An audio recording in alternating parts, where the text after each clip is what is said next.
Sabeu on estem? Heu vist unes imatges que us han ensenyat una cala i això ja hauríeu de tenir una idea d'on ens trobem. Les costes estan retallades, les muntanyes, la casa que heu vist, que és la casa de Dalí. Ens trobem a Port Lligat, un lloc important de la Costa Brava catalana. Però què hi hem vingut a fer aquí?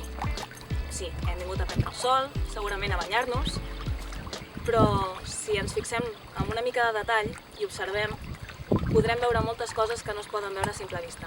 Si m'acompanyeu?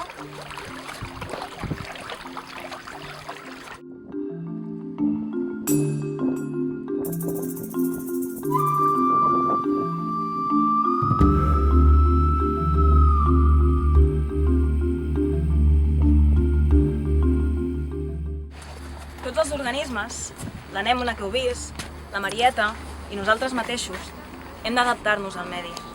Per nosaltres és senzill, quan fa fred ens abriguem i a mesura que ve l'estiu cada cop portem menys roba. I a més, pels animals, si no estem bé en un lloc, simplement podem marxar. Però què passa amb les plantes? Les plantes no es poden moure, les plantes estan fixades al substrat. I durant tota l'evolució el que han fet és adquirir unes característiques per tal de poder sobreviure en ambients, alguns d'ells molt complicats, com per exemple les roques. Aquí veiem que tota aquesta roca està coberta de plantes i és un lloc que apenes hi ha sorra per fixar-se i a més estan molt a prop del mar. Això vol dir que el contingut de sals és molt elevat i és un problema també. Però les plantes, aquí veiem, el que han fet és fer de plantes crasses, és a dir, retenen l'aigua. Veieu? Les fulles contenen una gran quantitat d'aigua per tal de poder sobreviure en aquest medi.